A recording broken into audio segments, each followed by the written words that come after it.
son nom ne vous dit peut-être rien. Et pourtant, il y a 2 semaines, elle a accédé à un rôle de taille dans le contexte actuel. Elle est devenue porte-parole de Ségolène Royal. Oui, porte-parole, comme Arnaud Montebourg ou Vincent Peillon. Alors, si vous ne la connaissez pas encore, il y a peut-être une raison qu'elle explique dans l'IB cette semaine. C'est parce que le PS ne veut pas qu'elle fasse des gros médias comme TF1. C'est elle qui le dit, en tout cas. Alors, sa présence ce matin parmi nous signifierait-elle qu'une télé n'est pas aux yeux du PS un gros média? Non, je ne peux pas le croire. À mon avis, c'est plutôt qu'elle a pris du galon et qu'elle peut désormais s'exprimer dans les médias d'envergure. Najat Vallaud-Belkacem est notre invitée. Bonjour. Bonjour. Et merci d'être avec nous ce matin. Bonjour, merci de m'avoir invité. Avec plaisir. Je rectifie simplement, le PS ne m'a jamais interdit de faire de gros médias, c'est pas ce que j'ai dit.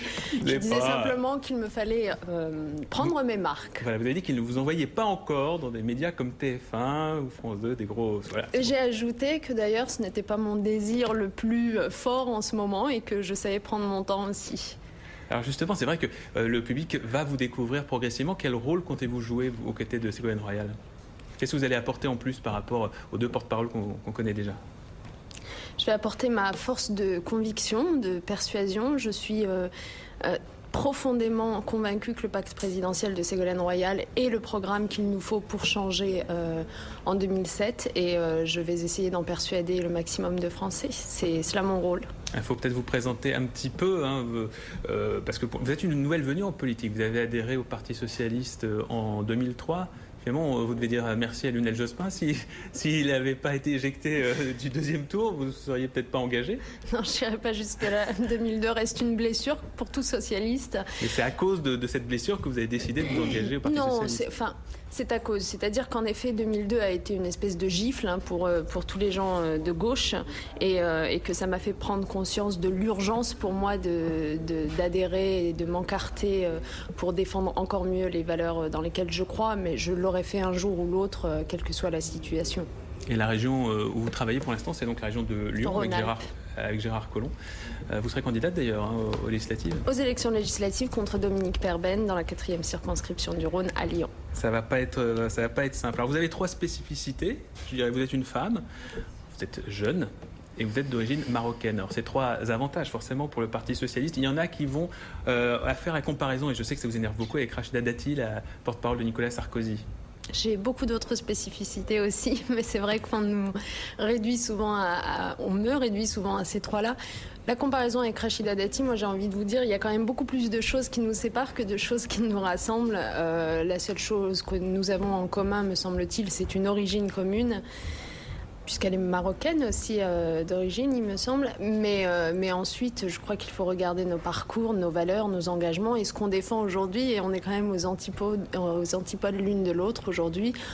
Voilà, donc la comparaison s'arrête là. Vous n'avez pas du tout l'impression de pouvoir être utilisé d'une certaine manière comme un alibi par Ségolène Royal pour représenter certaines minorités Le terme alibi est mal choisi parce qu'en plus il est un peu péjoratif. En revanche, je veux bien dire que si Ségolène Royal m'a choisi pour être sa porte-parole, c'est non seulement parce qu'elle a vu la conviction qui était la mienne, les engagements qui étaient les miens, parce que moi, si je fais partie de ces gens qui se sont engagés en politique précisément pour défendre les valeurs qu'elle décline dans son pacte présidentiel. Je fais partie de ces gens qui croient que l'école doit être au centre du projet de société. C'est ce que fait Ségolène Royal dans son pacte présidentiel. Que la structure familiale est un élément extrêmement important pour apaiser les liens sociaux, la société, pour faire en sorte que les enfants s'épanouissent et puissent construire leur ascenseur social, leur égalité des chances, etc.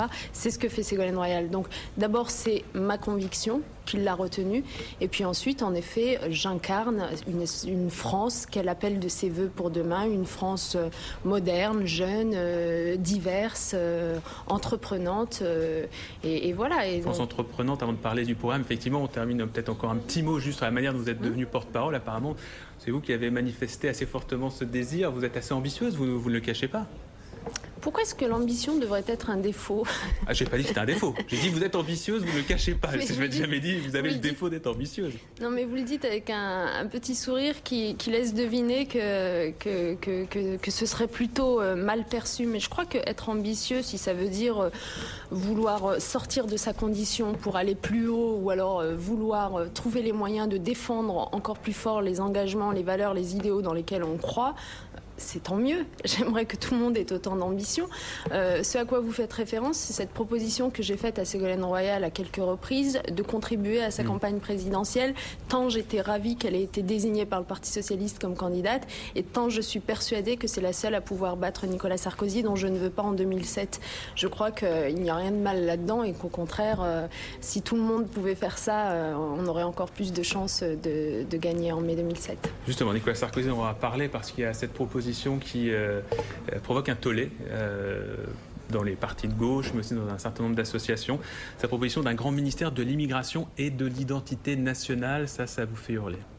Oui, ça me fait hurler. Je crois que Nicolas Sarkozy a montré à plusieurs reprises qu'il avait une lecture totalement ethniciste de la société, c'est-à-dire qu'il cherche à expliquer tous les maux de la France d'aujourd'hui, le problème du mal logement, le problème de l'emploi, le problème de la délinquance, de la sécurité, par l'immigration. Il cherche un bouc émissaire et son bouc émissaire à lui, c'est les immigrés. Sauf qu'il faudra repréciser à M. Sarkozy que si on parle d'immigration légale, nous n'avons pas de problème particulier aujourd'hui puisqu'on ne peut pas dire que nous ayons trop d'immigrés légaux en France. Le flux est actuellement de 120 000 nouveaux entrants par an en France aujourd'hui. Les études, il faut le savoir, montrent que compte tenu des évolutions démographiques de la France, il en faudrait plutôt 150 000. Donc je ne pense pas que ce problème d'immigration légale soit un problème. Que l'immigration légale soit un problème. Ensuite, Nicolas Sarkozy cherche à monter les uns contre les autres. Je ne comprends pas ce que signifie le fait d'adjoindre les mots immigration et identité nationale. Est-ce à dire que l'immigration serait un danger pour notre identité nationale? C'est une vision qui est aux antipodes de ce que défend Ségolène Royal, qui est au contraire une France riche de sa diversité. Vous refusez de faire un lien entre immigration, insécurité, chômage. Pour vous, ce sont des choses qui n'ont absolument rien à voir.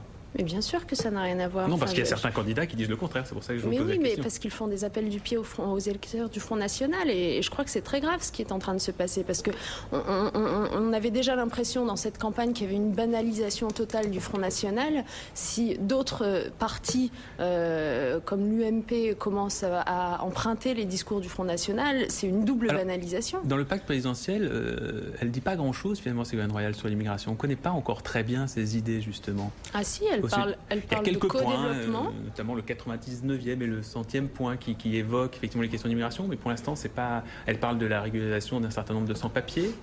Au cas par cas, dans des conditions d'humanité élémentaire, c'est-à-dire que ce qu'a fait jusqu'à présent Nicolas Sarkozy en retirant des enfants scolarisés et en les renvoyant avec leur famille en charter dans des pays dans lesquels parfois ils couraient des risques pour leur vie, et on le sait précisément, on a suivi quelques-unes de ces familles qui vivent aujourd'hui dans des conditions dramatiques.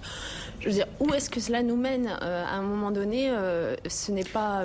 Est-ce que la révision, excusez-moi de vous couper, Najat, mais est-ce que la révision de la carte scolaire que propose justement Ségolène Royal, c'est pas quelque chose qui va un petit peu à l'inverse, je dirais, qui va dans le bon sens? Parce que veut faire Ségolène Royal exactement avec cette révision de la carte scolaire? C'est imposer une mixité sociale, culturelle? C'est quoi le but exact? La révision que propose Ségolène Royal, elle est double. D'abord, elle dit qu'il faudrait, comme l'avait proposé Martin Hirsch notamment, découper la carte scolaire en camembert. C'est-à-dire qu'au lieu de faire des découpages sectoriels à poser les uns à côté des autres, on aurait le centre des villes et la périphérie qui seraient dans un même secteur à chaque fois, enfin en camembert. Ce qui permettrait en effet, puisque généralement les populations les plus aisées se trouvent au centre et les moins aisées à la périphérie, de mélanger ces deux types de populations. Et la deuxième chose, c'est qu'elle dit qu'au sein d'un même secteur, les familles devraient pouvoir avoir le choix entre deux établissements. Parce qu'il y a des pays comme aux Pays-Bas, il y a des critères ethniques aussi pour assurer la mixité, justement. Non, mais il faut poser les questions parce que... Justement... Non, mais alors, vous faites bien de poser la question. L'une des différences fondamentales entre le programme de Ségolène Royal et le programme de Nicolas Sarkozy, c'est que jamais Ségolène Royal ne fait référence à un quelconque critère ethnique. Encore une fois, la lecture ethnique... Non, mais aux Pays-Bas, c'est perçu comme un moyen d'intégration, de permettre justement à des communautés de vivre ensemble, etc. Mais ce n'est pas notre conception de la République française. Je vous pose la question. Ce n'est pas la conception de Ségolène Royal de la République française. Ségolène Royal estime qu'à partir du moment où on est français On est français et qu'il ne faut pas nous renvoyer et nous obliger à nous définir sans cesse par rapport à nos origines, qui ne sont qu'un élément de notre vie, de notre parcours.